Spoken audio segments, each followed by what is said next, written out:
हे दोस्तों, welcome back. तो आज दूसरा दिन है जश्न रात का और आज मिस्टर सरीस लोधा सर आएंगे, यानी कि जो तारक मेहता हैं, तारक मेहता का उल्टा चश्मा में, वो आएंगे आज।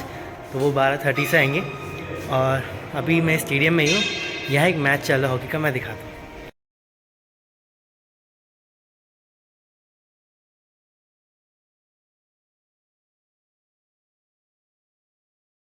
आ गए तशरीफ लाए। भरपूर तालियों के साथ एक बार फिर हमारे फनकार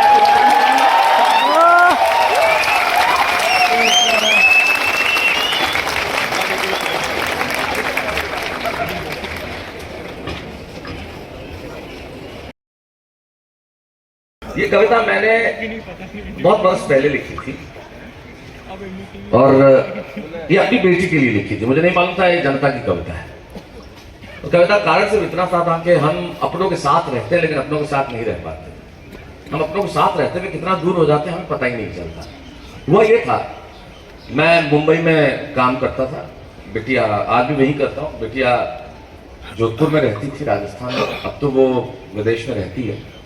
तो छोटी सी थी और मैं उदयपुर एक कार्यक्रम के सिलसिले में गया तो उसका एक मेरे पास फोन आया, ये बब्बू, वो मुझे बब्बू बुलाती है, बब्बू वेयर आर यू। मैंने कहा मैं उदयपुर में हूँ। तो उसने कहा उदयपुर तो जोधपुर के पास है। मैंने कहा आप आ रहे हैं? मैं कहा नहीं बेटा मैं नहीं आ सकता, कमिटेड हूँ, मुझे जाना है। मैं एक साथ 3-4 शो कर रहा था उस वक्त, comedy circus, daily television show, बहुत खूब तमाम शोज चल रहे थे, तो वक्त नहीं था। मैं नहीं आ सकता। अब पता नहीं उस छोटी सी बच्ची ने किससे सुना, किससे पढ़ा, लेकिन उसने अप्लाई मुझ पे किया।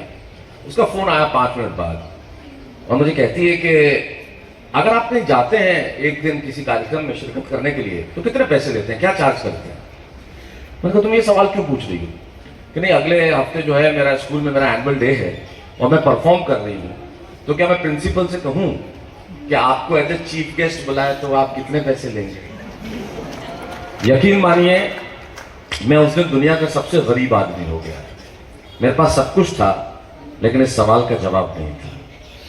तब मैंने लिखा कि क्या कहूं, वो परियों का रूप होती है। बच्चे होते कैसे? एक मजदूर से किसी ने पूछा तुम्हारा बच्चा कितना बड़ा है? मजदूर जो सुबह से रात काम करता है, उसने कहा इतना बड़ा। बोले ये बताने का कौन सा तरीका हुआ इतना बड़ा है? तो बता 8 साल का है, 9 साल का है, 10 साल का है, 11 साल का है। बोले साहब मजदूर हूं, या ये बता इतना इतना इतना ऊंचा, ये क्या तरीका है? बोले मजदूर हूं तो तारीख और कैलेंडर का हिसाब तो कभी रखा ही नहीं, तो पता ही नहीं कब पैदा हुआ और कितने उम्र बीत गई, कितने महीने का हुआ, कितने साल का हुआ, तो 10-11 साल तो बता नहीं सकता। और यूं यूं यूं यूं इसलिए नहीं बता सकता साहब कि सुबह जब काम पे जाता हूं वो सोया रहता है, रात को लौटता हूं जब तक सो जाता है, देखा ही ऐसे है, ऐसे तो देखा ही नहीं। तब मैंने लिखा कि क्या लिखूं, वो परियों का रूप होती है। क्या लिखूं, वो परियों का रूप होती है, या कड़कती ठंड में सुहानी धूप होती है। वो होती है उदासी के हर मर्ज की दवा की तरह, या उमस में शीतल हवा की तरह। वो पहाड़ की चोटी में सूरज की किरण है, या जिंदगी सही जीने का आचरण है। वो आंगन में फैला उजाला है, या मेरे गुस्से पे लगा ताला है।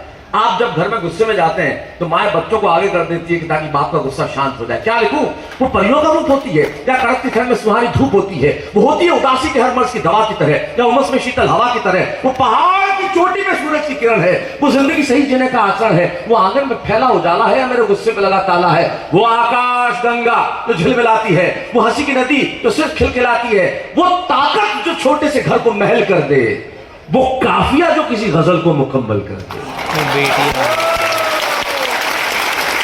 वो आकाश गंगा जो झिलमिलाती है, वो हंसी की नदी जो सिर्फ खिलखिलाती है। वो ताकत जो छोटे से घर को महल कर दे, वो काफिया जो किसी गजल को मुकम्मल कर दे। वो अक्षर जो न हो तो वर्णमाला अधूरी है। वो जो सबसे ज्यादा जरूरी है, ये नहीं लिखूंगा कि वो हर वक्त सांस सांस होती है, क्योंकि बेटियां तो सिर्फ एहसास होती हैं। क्योंकि बेटियां तो सिर्फ एहसास होती हैं।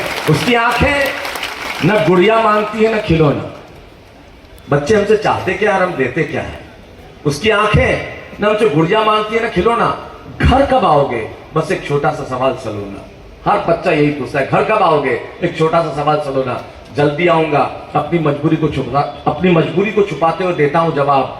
तारीख बताओ, टाइम बताओ, वो उंगलियों पे करने लगती है हिसाब। और जब मैं नहीं दे पाता ना सही सही जवाब, अपने आंसुओं को छुपाने के लिए वो चेहरे पे रख लेती है किताब। आखिर ये रिश्ता होता क्या है? जो सबसे अच्छा कह सकता हूं वो आपको कहने जा रहा हूं कि आखिर ये रिश्ता होता क्या है। इस रिश्ते की कोई परिभाषा नहीं दी जा सकती। जब मैंने कहा कि उसकी आंखें ना गुड़िया मांगती है ना खिलौना, घर कब आओगे बस एक छोटा सा सवाल सलोना, ये रिश्ता क्या है? 35,000 फीट की ऊंचाई पर उड़ता हुआ विमान, विमान में सवार बहुत सारे लोग, कोई डॉक्टर, कोई इंजीनियर, कोई पत्रकार, कोई कवि, कोई टीचर, और सबसे आगे की सीट पे बैठी हुई एक छोटी सी बच्ची खिलौने से खेलती थी। सारे लोग जा रहे थे एक स्थान से दूसरे स्थान की ओर, अचानक आया एक बड़ा तूफान, इतना बड़ा तूफान कि गिरने लगा विमान, और जब गिरने लगा विमान तो बच गया हाहाकार। मृत्यु आंखों के आगे तांडव करने लगी, लोग रोने लगे, चिल्लाने लगे, चीखने लगे कि मर जाएंगे। लोग भूल गए कि मैं डॉक्टर हूं, लोग भूल गए कि मैं इंजीनियर हूं, लोग भूल गए कि मैं आर्किटेक्ट हूं, बस आंखों में आंसू थे। ईश्वर से प्रार्थना कि हे ईश्वर बचा ले, अगर आज बचा ले तो जिंदगी में कोई गलती नहीं करेंगे। और वो लड़की आगे बैठी थी, खिलौने से खेल रही थी, गिरता हुआ विमान, आंखों के आगे मौत, हाहाकार, तांडव, आंसू, चीख पुकार, और शांत बैठी हुई लड़की। पता नहीं भगवान ने सुन ली शायद। संयत हुआ मौसम, संयत हुआ विमान, सब कुछ ठीक हो गया, लोगों की जान में जान आई। जब जान में जान आई तो एक व्यक्ति उस बच्ची के पास गया और बोले, बेटा हम मर रहे थे, जान जा रही थी।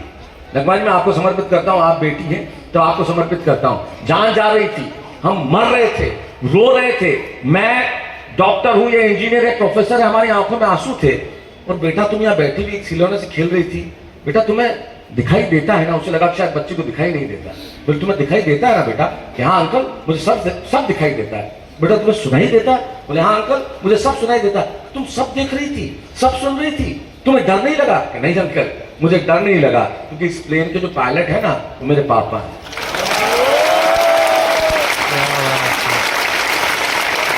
और मैं जानता हूं मेरा पिता मुझे मौत के मुंह में नहीं ले जा सकता। उसकी आंखें ना गुड़िया मांगती है ना खिलौना, घर कब आओगे छोटा सा सवाल सलोना। जल्दी आऊंगा, अपनी मजबूरी को छिपाते हुए देता हूं जवाब।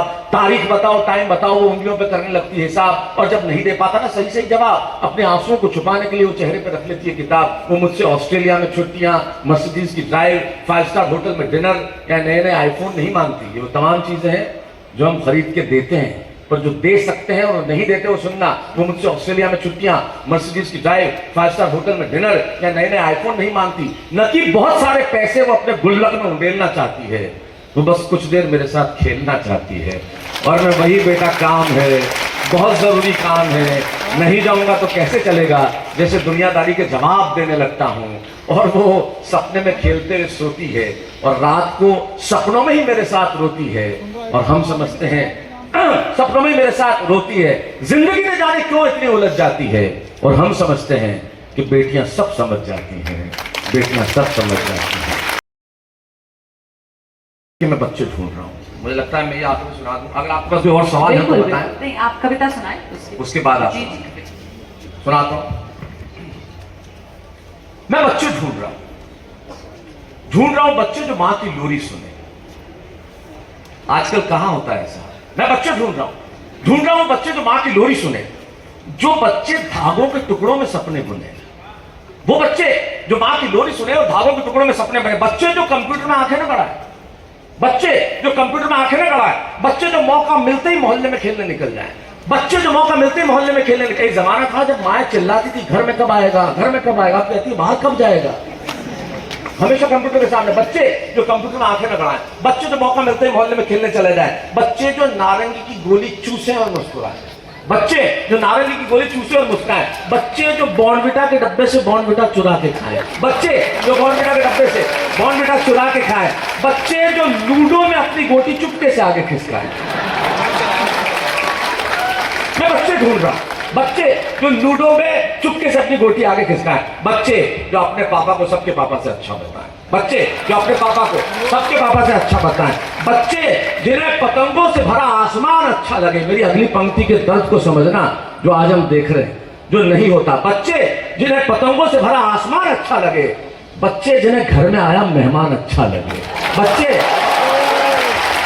जिन्हें घर में आया मेहमान अच्छा लगे, बच्चे जो रिश्तेदारों से मिलकर खुश हो, बच्चे जो नए के लिए रोए नहीं, फटी कमीज सिलकर भी खुश हो, बच्चे जो नए के लिए रोए नहीं, फटी कमीज सिलकर भी खुश हो, बच्चे जो मलाई में शक्कर मिलाकर चाटे, बच्चे आजकल के बच्चे जो है ना burger pizza momos, I don't like that. Like हमारे जमाने को देखो आप, क्या जमाना हुआ करता था हमारे जमाने में। अभी इंग्लिश स्कूलों के बच्चे में जब देखता हूं कई बार तो ऐसी स्थिति होती है, इनको कहो जब टीचर क्लास में आके कहती है कि tomorrow we have a programme, we are very excited ma'am, you know we have a programme. हमारे जमाने में कल प्रोग्राम है, बस्ता लेके आना है क्या?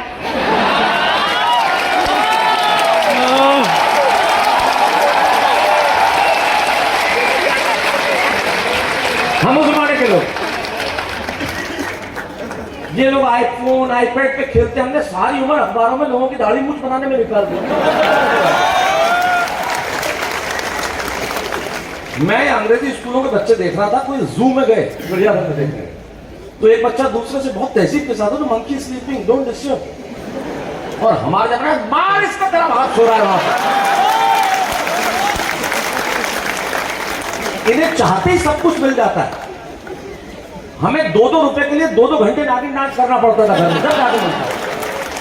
तो बच्चे जो मलाई में शक्कर मिलाकर चाहते हैं, बच्चे जो अपने कंचे अपने खास दोस्तों को बांटे, बच्चे जो अपने कंचे अपने खास दोस्तों को बांटे, बच्चे जो दौड़ पड़े मंदिर की ओर आरती की घंटी पर, बच्चे जो किताब की ओर देखे भी नहीं छुट्टियों में, बच्चे जो किताब की ओर देखे भी नहीं छुट्टियों में, बच्चे जो पालती मारकर बैठे टाट पट्टियों में, बच्चे जो चौकड़ी मारकर बैठे टाट पट्टियों में, बच्चे जो पापा की उंगली पकड़ते हुए शर्माए नहीं, बच्चे जो पापा की उंगली पकड़ते हुए शर्माए नहीं, बच्चे जो मिठाई की ओर टुकुर टुकुर ताकते हुए लजाए नहीं, बच्चे जो मिठाई की ओर टुकुर टुकुर ताकते हुए लजाए नहीं, बच्चे जो रोए तो ऐसा रोए कि पूरा मोहल्ला सुन ले,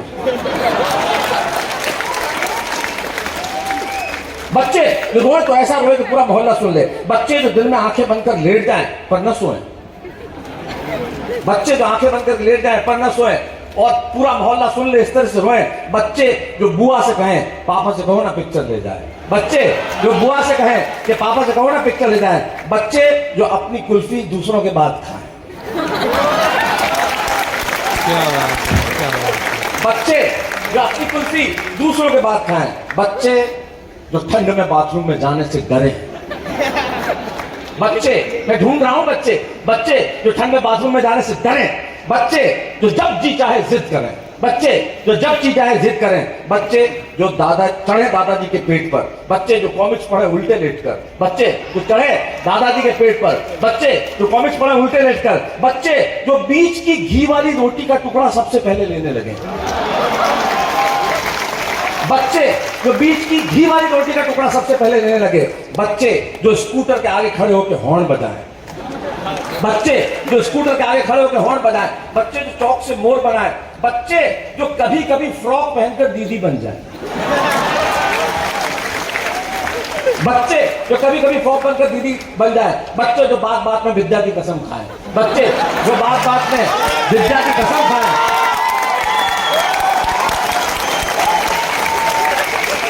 शुक्रिया, बच्चे जो बात बात में विद्या की कसम खाएं, बच्चे जो फ्रॉक पहनकर दीदी बन जाए, बच्चे जो टीचर के पीछे टीचर की एक्टिंग करें, बच्चे जो टीचर के पीछे टीचर की एक्टिंग करें, बच्चे जो क्रिकेट में आउट होने पर भी आउट न होने की चीटिंग करें, बच्चे जो क्रिकेट में आउट न होने की चीटिंग करें, बच्चे जो लैपटॉप के चार्जर न ढूंढे, बच्चे जो लैपटॉप के चार्जर न ढूंढे, बच्चे जो चाचा चौधरी और लोटपोट लाएं, बच्चे जो गमलों में सिक्कों के पेड़ उगाए, बच्चे जो गमलों में सिक्कों के पेड़ उगाए, बच्चे जो गाड़ियों के पीछे दौड़े, बच्चे जो गाड़ियों के पीछे दौड़े, बच्चे जो दिवाली पर टेबल पर रखी कोई मिठाई न छोड़े, बच्चे जो दिवाली पर टेबल पर रखी कोई मिठाई न छोड़े, बच्चे जो चीनी खाए पर कीड़े काट रहे हैं ये छुपाए, बच्चे जो चीनी खाए पर कीड़े काट रहे हैं ये छुपाए, बच्चे जो चोट लगने पर मिट्टी लगाए, बच्चे जो चोट लगने पर मिट्टी लगाएं, बच्चे जो गलियों में कुत्तों के पीछे भागे, बच्चे जो गलियों में कुत्तों के पीछे भागे, बच्चे जब तक बाप की लात न पड़े तब तक न जागे, बच्चे जब तक कोई डांटे नहीं तब तक न जागे, बच्चे जो आईफोन में आंखें न गड़ाए हो, बच्चे जिन्होंने किताबों में अपने हाथ से फोटो बनाए हो, बच्चे जिनके अंगूठों पे स्याही के निशान हो, बच्चे जिनके अंगूठों में स्याही के निशान हो, बच्चे जिनके लिए उनका खानदान सबसे महान हो, बच्चे जिनके लिए उनका खानदान सबसे महान हो, बच्चे जो नानी के पेट पर हाथ रखकर सोए, बच्चे जो नानी के पेट पर हाथ रख कर सोए, बच्चे जो जब जी चाहे हंसे, जब जी चाहे रोए, बच्चे जो पतंगों में लंगर डालें, बच्चे जो कांच के टुकड़े, पत्थर और माचिस की डिब्बियों को अपने बक्से में संभाले, बच्चे जो खेलें, दौड़ें, कूदें, जिद करें, माँ बाप, बच्चे रोएं, दौड़ें, हंसे, कूदें, जिद करें, माँ बाप के सामने जो कच्चे ना हो। मैं ढूंढ रहा हूं वो बच्चे जो बच्चे हो, मैं ढूंढ रहा हूं वो बच्चे जो बच्चे हो। इसलिए जमाने में कुछ तो अच्छा रहने दिया जाए, इन बच्चों को सिर्फ बच्चा रहने दिया जाए, इन बच्चों को सिर्फ बच्चा रहने।